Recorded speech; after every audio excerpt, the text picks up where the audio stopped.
बोलिए भारत माता की। ये पूरे देर का प्रोग्राम स्टेज वालों के लिए नहीं चल रहा है, उससे बड़ी संख्या में जो आप बैठे हैं आप लोग के लिए चल रहा है। आप में से कितने लोगों ने अमेरिका माता की जय सुना है? हाथ उठाएंगे ऑडियंस। किसी ने सुना अमेरिका माता की जय? किसी ने यूरोप माता की जय सुना है? ये सिर्फ हमारे देश भारत में हम कहते हैं, जिस भूमि में हमने जन्म लिया है उसे हम अपनी माँ कहते हैं। और जब माँ का जयकारा होता है मित्रों, तो बेटा हो या बेटी हो, आवाज़ और हाथ श्रद्धा से ऊपर होने चाहिए। मैं 3 बार बोलूँगी और गोवा की आवाज़ जो है वो कश्मीर तक जानी चाहिए, गुवाहाटी तक जानी चाहिए, गुजरात तक जानी चाहिए कि आज महिलाओं का एक इतना बड़ा महापर्व गोवा की इस भूमि में आयोजित हो रहा है। बोलिए भारत माता की। ऊपर वाले हाथ नहीं उठा रहे हैं।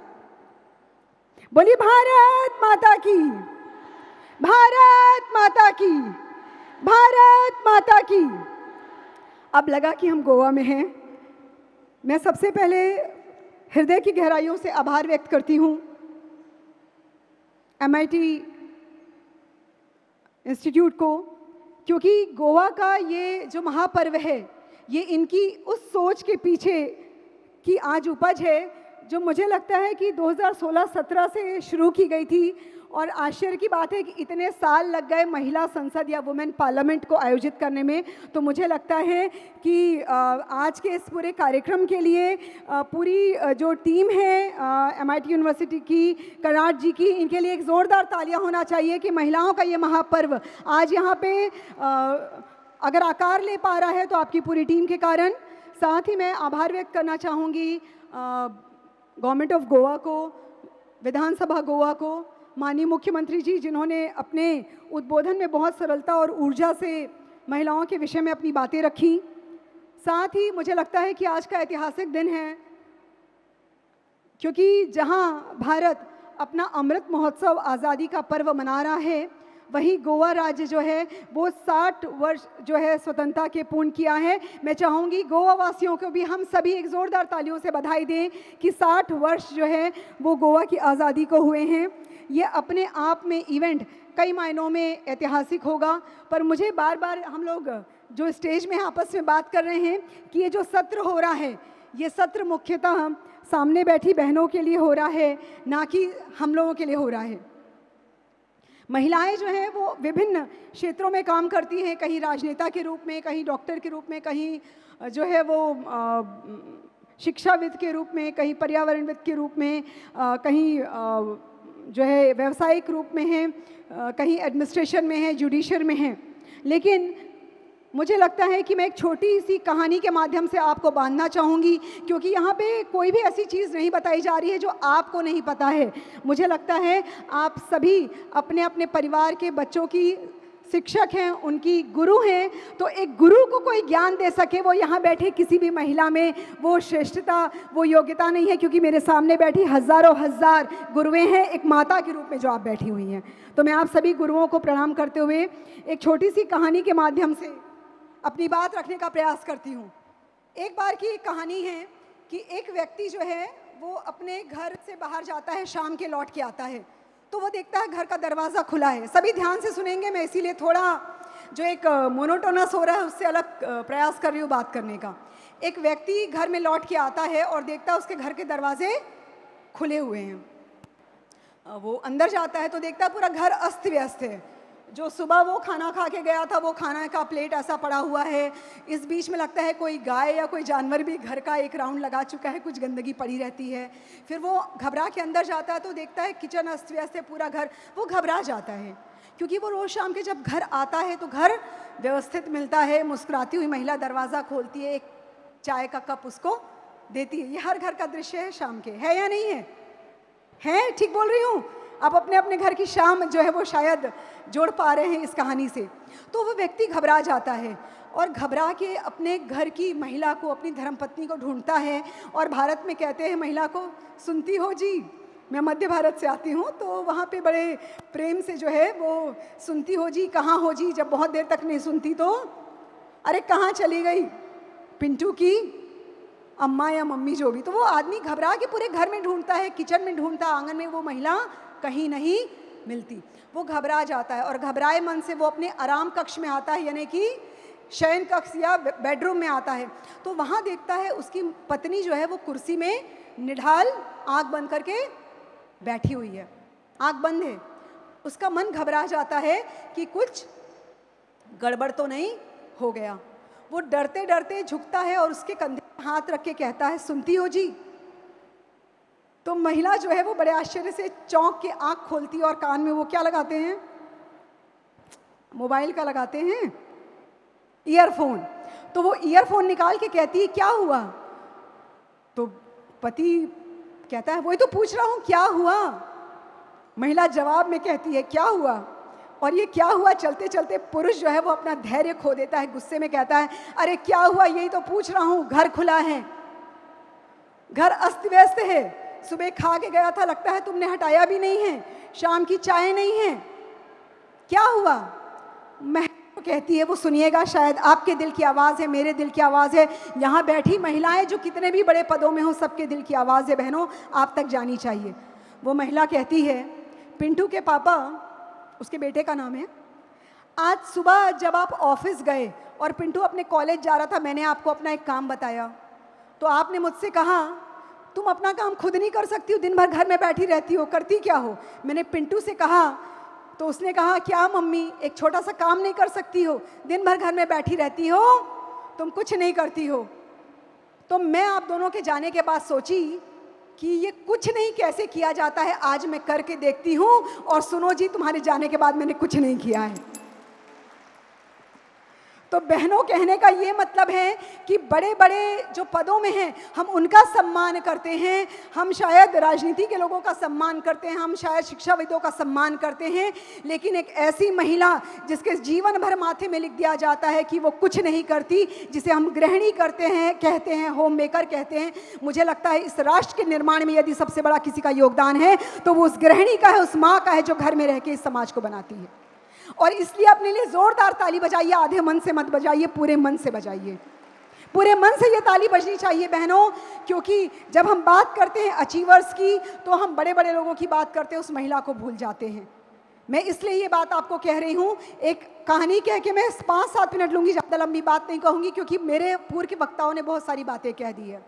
मैं इतना ही कहूँगी कि एक व्यक्ति घर बनाता था, वो सालों घर बनाता है और अंत में अपने मालिक के पास जाके छुट्टी मांगता है। उसका मालिक कहता है, यार एक काम करो, एक बढ़िया सा घर मुझे बना के दे दो। वो आदमी बहुत गुस्साता है और कहता है, मैंने ज़िंदगी भर इसको लाखों करोड़ों कमा के दिए, इसने इतनी बड़ी बिल्डिंग बनाई, कॉलोनी बनाई, और आज मुझे छुट्टी नहीं दे रहा है, मेरे से एक और काम ले रहा है। तो वो आदमी जल्दी से एक घर बनाता है जो वास्तु के हिसाब से नहीं होता, जिसका दरवाज़ा किधर भी रहता है, पानी नहीं निकलता, और जल्दी से 20 दिन में वो घर बना के चाबी ला के अपने मालिक को दे देता है और कहता है कि ये आपका आखिरी काम हो गया, मेरी छुट्टी करो, क्योंकि मैंने बहुत साल नौकरी कर ली, अब मुझे रिटायरमेंट चाहिए। उसका वो जो मालिक या मास्टर होता है वो उसको प्रेम से देखता है, बड़े भाव से देखता है और कहता है, मित्र, तुमने ज़िंदगी भर मेरे लिए बहुत सारे काम किए, उसके बदले मैंने तुम्हें तनख्वाह दी है, सब कुछ दिया, लेकिन मेरे मन में था मैं तुम्हारे लिए कुछ और करूं। उस घर की चाबी उस आदमी को देता है और कहता है, मेरी तरफ से तुमको ये भेंट है। बहनों, याद करें अपने जीवन को, हमारी स्थिति उस आदमी की तरह है, हम सब के लिए सब करते हैं, लेकिन जब अपनी बारी आती है तो हम चूक जाते हैं। ये जो महिला संसद यहाँ आयोजित किया जा रहा है, ये और किसी के लिए नहीं, हमारे लिए किया जा रहा है। कोई बात नहीं यदि 2 दिन मुझे समय कम मिले, कोई बात नहीं यदि मेरे किचन में मैं रात की रोटी जो है वो गर्म करके दे आऊँ, कोई बात नहीं यदि मुझे 1 दिन चाय जो है वो लेट मिले, कोई बात नहीं यदि मेरे 2 दिन के काम छूट जाएं, क्योंकि ये महिला संसद और किसी के नहीं, यहाँ बैठी सैकड़ों हज़ारों महिलाओं के लिए आयोजित किया गया है। ये महिला संसद आपका है, ये महिला संसद यहाँ आने वाली हर बहन का है। अब हम आते हैं हमारे विषय पे। विषय बहुत ही रोचक है और वो विषय है कि राष्ट्र निर्माण। जब हम राष्ट्र की बात करते हैं मित्रों, तो राष्ट्र मतलब क्या राष्ट्र हम किसी भूभाग को कहते हैं? राष्ट्र या देश की बात हम करते हैं तो क्या एक ज़मीन का टुकड़ा है, क्या एक इंफ्रास्ट्रक्चर है? राष्ट्र निर्माण की यदि बात होती है तो 3 महत्वपूर्ण घटक उसमें होते हैं। पहला होता है लोकतंत्र की स्थापना, दूसरा उसमें होता है विकास, और तीसरा उसमें होता है एकता और अखंडता। हमारा ज़्यादातर ध्यान विकास पे रहता है। विकास में भी कैसा विकास? आप किसी शहर में जाते हैं, किसी राज्य में जाते हैं तो कहते हैं वहाँ की रोड अच्छी है, वहाँ का फ्लाईओवर अच्छा है, वहाँ के स्कूल अच्छे, वहाँ की इमारतें अच्छी हैं। मित्रों, ये विकास अधोसंरचना या इंफ्रास्ट्रक्चर का विकास या डेवलपमेंट होता है। लेकिन रोड पे कौन चलेगा? रोड पे कौन चलता है? बिल्डिंगों में कौन रहता है? फ्लाईओवर पे कौन चलेगा? वहाँ के लोग चलेंगे। तो विकास का दूसरा आधार जो है वो मानव विकास सूचकांक है। मानव विकास सूचकांक की अगर हम बात करते तो सरल शब्दों में यदि कहा जाए ह्यूमन डेवलपमेंट इंडिकेटर, तो किसी भी राष्ट्र में कितने प्रतिशत लोग शिक्षित हैं, कितने प्रतिशत लोग पोषित हैं, कितने प्रतिशत लोग स्वस्थ हैं, वहाँ पे जेंडर गैप्स कैसा है। आप देखिए हमारे देश में, मुझे लगता है कि आज से पहले किसी प्रधानमंत्री ने यदि बेटी बचाओ बेटी पढ़ाओ नहीं चलाया है तो मोदी जी के लिए एक ताली बनती है। बेटी बचाओ बेटी पढ़ाओ जैसा कार्यक्रम आज से पहले यदि किसी प्रधानमंत्री ने ये नहीं सोचा कि हमारे गरीब के घर की बहन जो अंधेरे होने का इंतज़ार करती है और उसके बाद खेत में और जो है वो जंगल में शौचालय में जाती है, उसके घर का शौचालय बनाना है, तो मोदी जी के लिए एक ताली बनती है। यदि आज से पहले किसी प्रधानमंत्री ने ये नहीं सोचा कि जैसी मेरी माँ के फेफड़े धुएं से भर जाते थे, उज्ज्वला गैस उस तक घर तक पहुंचाना है, तो एक जोरदार ताली मोदी जी के लिए बनती है। ये सब सोचने वाला व्यक्ति क्यों? बेटी बचाओ, ये बेटी बचाओ की जरूरत क्यों पड़ी? हम हमेशा कहते हैं कि जब बेटी नहीं बचाओगे तो महाअष्टमी यानी नवरात्रि कैसे मनाओगे। तो ये तमाम चीज़ें मानव विकास सूचकांक में ये तमाम चीज़ें आती हैं कि बेटियों की क्या स्थिति है, उनका जो है वो राजनीति में कितना दखल है, उनके पास में प्रॉपर्टी राइट्स जो हैं वो कितने हैं, लैंड राइट्स जो कितने हैं। तो ये तमाम चीज़ों को लेकर एक राष्ट्र का निर्माण होता है। अब महिलाओं की भूमिका या महिलाओं के क्या अवसर हैं, मैं आपसे पूछती जाऊंगी, आपको हाँ या नहीं में जवाब देना है। महिलाएं आज डॉक्टर हैं या नहीं? नहीं है आप लोग के यहाँ गोवा में? महिलाएं डॉक्टर हैं कि नहीं? टीचर हैं कि नहीं? इंजीनियर हैं कि नहीं? अधिकारी हैं कि नहीं? खिलाड़ी हैं कि नहीं? प्रशासनिक अधिकारी हैं कि नहीं? जज हैं कि नहीं? किसान हैं कि नहीं? तो ऐसी कौन सी जगह छूट गई है मित्रों जहां हम नहीं हैं? अपने लिए ताली बजा लीजिए, ऐसी कोई जगह नहीं छूटी है जहाँ पे आज महिलाएं नहीं हैं। आप उठा के देख लीजिए, चाहे आप आईएएस के रिजल्ट देख लीजिए, आप ओलंपिक के मेडल्स की खनक देख लीजिए, आपको बहनें महिलाएं सब जगह मिलेंगी। लेकिन अब प्रश्न आता है बहनों कि कितने प्रतिशत, हमारी आबादी में प्रतिशत कितना है? 50 से 2%, 1.5% कम है। मतलब 48% हमारी जनसंख्या में हमारी भागीदारी है। लेकिन लोकसभा में हमारी भागीदारी कितनी है? अब तक की सबसे ज़्यादा है 78 महिलाएं, लेकिन प्रतिशत में देखें तो मात्र 14%। ठीक है, यदि हम बात करते हैं कि आज जो है वो एंटरप्रेन्योर्स कितनी हैं महिलाएं, बहुत कम। यदि हम बात करें महिलाओं की बड़ी संख्या की, तो आप देखिएगा आप में से कितने लोग हैं जिनके पास में प्रॉपर्टी राइट्स है, जिनके पास में ज़मीन है जिनके नाम से? हाथ उठाइए।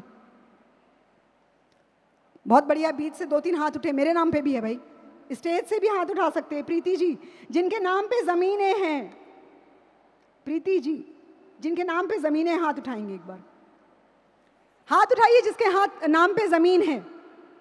बहुत कम, देखिए ऊपर से हाथ नहीं दिख रहे हैं मुझे, एक बीच से दिख रहा है, 2 दिख रहा है, इधर एक भी हाथ नहीं उठा।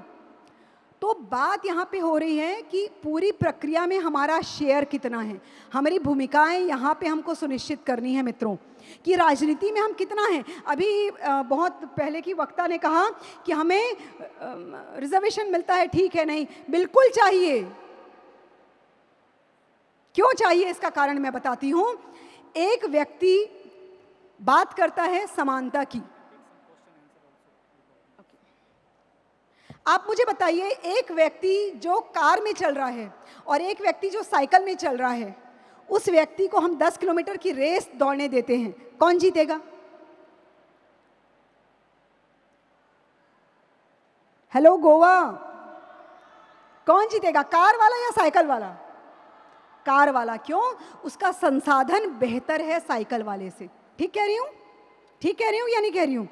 तो महिलाओं और पुरुष की अगर हम बात करते हैं तो हमको सदियों को देखना पड़ेगा। मेरे से पूर्व के वक्ताओं ने थोड़ा सा इतिहास के बारे में बोला है, इसलिए मैं बहुत ज़्यादा नहीं बोल रही हूँ, पर आप पीछे मुड़ के देख लीजिए। हम बचपन से एक कहानी या एक कविता सुन के बड़े हुए हैं। मेरे पूर्व के वक्ता ने 2 लाइन कही थी, मैं आप लोगों से 4 लाइन सुनना चाहूँगी। चमक उठी सन 57 में, वह तलवार पुरानी थी, बुंदेले हर बोलो के मुंह, हमने सुनी कहानी थी, खूब लड़ी मर्दानी वो तो। मैं बिना माइक के भी बोलती हूँ तो मेरी आवाज आती है। खूब लड़ी मर्दानी वो तो। झांसी की रानी मुश्किल से 20-21 साल की थी बहनों, जब उसके पति की मृत्यु हो गई और अंग्रेजों ने उसके राज्य पे कब्जा करना चाहा। आप समझ सकते हैं 20-21-22 साल की लड़की का मन स्थिति क्या होती है। श्रृंगार उस पे हावी होता है, वो चाहती है अच्छे गहने पहनना, अच्छे कपड़े पहनना, जीवन को सुगमता से जीना। लेकिन झांसी की रानी ने क्या किया, ये सारी चीजें छोड़ के उसने कहा मेरा ब्याह सिर्फ राजा से नहीं हुआ था, झांसी से हुआ था, यहाँ की जिम्मेदारियों से हुआ था, यहाँ के लोगों से हुआ था, उनके हित से हुआ था, उनके दुख से हुआ था, उनके सुख से हुआ था। इसलिए मेरी झांसी मेरी है, ये मैं किसी को नहीं दूंगी। ये इतिहास है हमारा, पलट के देखिए आप। आपका योग्यता आपका समाज में स्थान तय करता है। आप महिला है या पुरुष है ये कोई नहीं तय करता। ये हमने नया चलन चलाया है जब से आक्रमणकर्ता आए विदेश से। हमारे देश में पर्दा प्रथा, सती, ऐसे बहुत सारी प्रथाएं शुरू हुई, कुप्रथाएं, महिलाओं को बचाने के लिए। मैं इतना ही कहूँगी कि बहनें यदि ठान लेती हैं तो अंजाम बदल जाता है। बहनों ने यदि ठाना है तो निज़ाम बदल जाता है, निज़ाम राजा को कहते हैं। बहनें यदि ठान लेती हैं तो अंजाम बदल जाता है, बहनें यदि ठान लेती हैं तो निज़ाम बदल जाता है। कौन कहता है कि झांसी की रानी पैदा नहीं होती आजकल? कौन कहता है झांसी की रानी पैदा नहीं होती आजकल? बस यारों, प्रीति और अरुंधति जी जैसा उनका नाम बदल जाता है। हम अपने आप में वीरांगनाएं हैं, हम अपने आप में अपने अपने जीवन में बहुत से ऐसे कष्टों को झेल रही हैं और हर व्यक्ति की अपनी एक कहानी है, आपकी भी एक अपनी कहानी होगी। मैं अंत में सिर्फ इतना ही कहूँगी कि यदि हम बात करते हैं भारत की तो हमको एक चीज़ देखनी पड़ेगी कि global gender gap 2021, global gender gap एक स्टडी होती है कि हम विभिन्न विषयों पे महिलाओं की स्थिति कहाँ है। मैं इतना ही कहना चाहूँगी कि हमारा काम जो है वो 2-4 झांसी की रानी, 2-4 स्मृति ईरानी, 2-4 किरण बेदी से नहीं चलने वाला है। जितनी 50% हमारी आबादी है, हमें उतनी सशक्त बहनें चाहिए, उतनी सशक्त महिलाएं चाहिए। क्योंकि आपको जान के आश्चर्य होगा बहनों कि पॉलिटिकल एम्पावरमेंट में हमारे देश का रैंक 156 में 51वां है, लेकिन स्वास्थ्य पोषण में हमारा रैंक, आपको बहुत दुख के साथ मैं बोलना चाहूँगी, लेकिन हमारा रैंक जो है वो 150वां 156 में। ये हमारी स्थिति है। क्यों? गर्भ से ये शुरू हो जाता है लड़का लड़की का भेदभाव। ये तमाम चीज़ें यदि कोई बदल सकता है तो महिलाएं बदल सकती हैं। क्योंकि राष्ट्र निर्माण किससे होता है? राज्य निर्माण। राज्य निर्माण होता है समुदाय के निर्माण से, समुदाय का निर्माण होता है समाज के निर्माण से, समाज का निर्माण होता है परिवार के निर्माण से, परिवार का निर्माण होता है व्यक्ति के निर्माण से। और उस व्यक्ति का निर्माण यदि कोई करती है तो सामने बैठी महिलाएं करती हैं, माताएं करती हैं। आपके हाथ में वो सृजन है, आपके हाथ में वो शक्ति है बहनों कि आप इस राष्ट्र का निर्माण कर सकें। मैं इतना ही कहते हुए अपनी बात खत्म करूंगी कि यदि आत्मनिर्भर महिला होगी तो आत्मनिर्भर भारत होगा। यदि सशक्त महिला होगी तो सशक्त भारत होगा। यदि पोषित महिला होगी तो पोषित भारत होगा। यदि शिक्षित महिला होगी तो शिक्षित भारत होगा। यदि स्वस्थ महिला होगी तो स्वस्थ भारत होगा। यदि संबल महिला होगी तो संबल भारत होगा। यदि विकसित महिला होगी तो विकसित भारत होगा। यदि सक्षम महिला होगी तो सक्षम भारत होगा। यदि समृद्ध महिला होगी तो समृद्ध भारत होगा। चंद पंक्तियाँ आपको समर्पित, ध्यान से सुनिएगा बहनों, ये आपको समर्पित लाइन है, ये गोवा की महिलाओं को समर्पित लाइन है। धनुष उठा प्रहार कर, प्रहार करना है उन कुरीतियों को, उन रूढ़ियों को जो कहती है महिलाएं कुछ नहीं कर सकती। घड़ी के कांटे देखकर आपका चरित्र तय होता है। देर से आई हैं, अरे बाप रे पता नहीं कहाँ घूम रही थी, हम तो 11 बजे देखे। 11 ही बजे देखा आपने? मैं तो उस दिन उसको देखी 12:30 बजे रात में लौटी है। ठीक बोल रही हूँ, है ना? तो धनुष उठा प्रहार कर उन कुरीतियों पे, उन लोगों पे जो अविश्वास करते हैं आपके व्यक्तित्व पे, आपके सामर्थ्य पे अविश्वास करते हैं। धनुष उठा प्रहार कर, तू सबसे प्रबल वार कर। अग्नि सी धधक धधक, अग्नि की तरह धधकना है, लेकिन हिरणी सी सजग सजग। मैं इसलिए हिरणी सी सजग बोलती हूँ बहनों कि आज आईटी का समय है, हम सोशल मीडिया में अपने जीवन को खोल के रख देते हैं। मैं युवाओं के लिए खासकर ये बात बोल रही हूँ, युवतियों के लिए बात बोल रही हूँ। अपनी पर्सनल प्रोफाइल इंस्टाग्राम में, फोटोग्राफ्स, फेसबुक में, तमाम चीज़ों में आप ये मान के चलिए जो आपके मोबाइल में है वो आपके नियंत्रण में नहीं है। आपके मोबाइल में है, आप इतने सारे जो प्रोग्राम्स डाउनलोड किए हैं, आपकी कोई भी फोटोज, कोई भी पर्सनल चीज़ें पब्लिक डोमेन में हैं। तो बस मैं इतना ही कहूंगी कि धनुष उठा प्रहार कर, तू सबसे प्रबल वार कर। अग्नि सी धधक धधक, हिरणी सी सजग सजग, सिंहनी सी दहाड़ कर, शंख सी पुकार कर। क्योंकि हम संस्कृति की वाहक हैं, मायके ससुराल दोनों को लेकर चलती हैं। शंख सी पुकार कर, रुक न तू, थक न तू, चले चल सदा चल। बहुत बहुत आभार गोवा, बहुत बहुत धन्यवाद। जय हिंद, जय छत्तीसगढ़।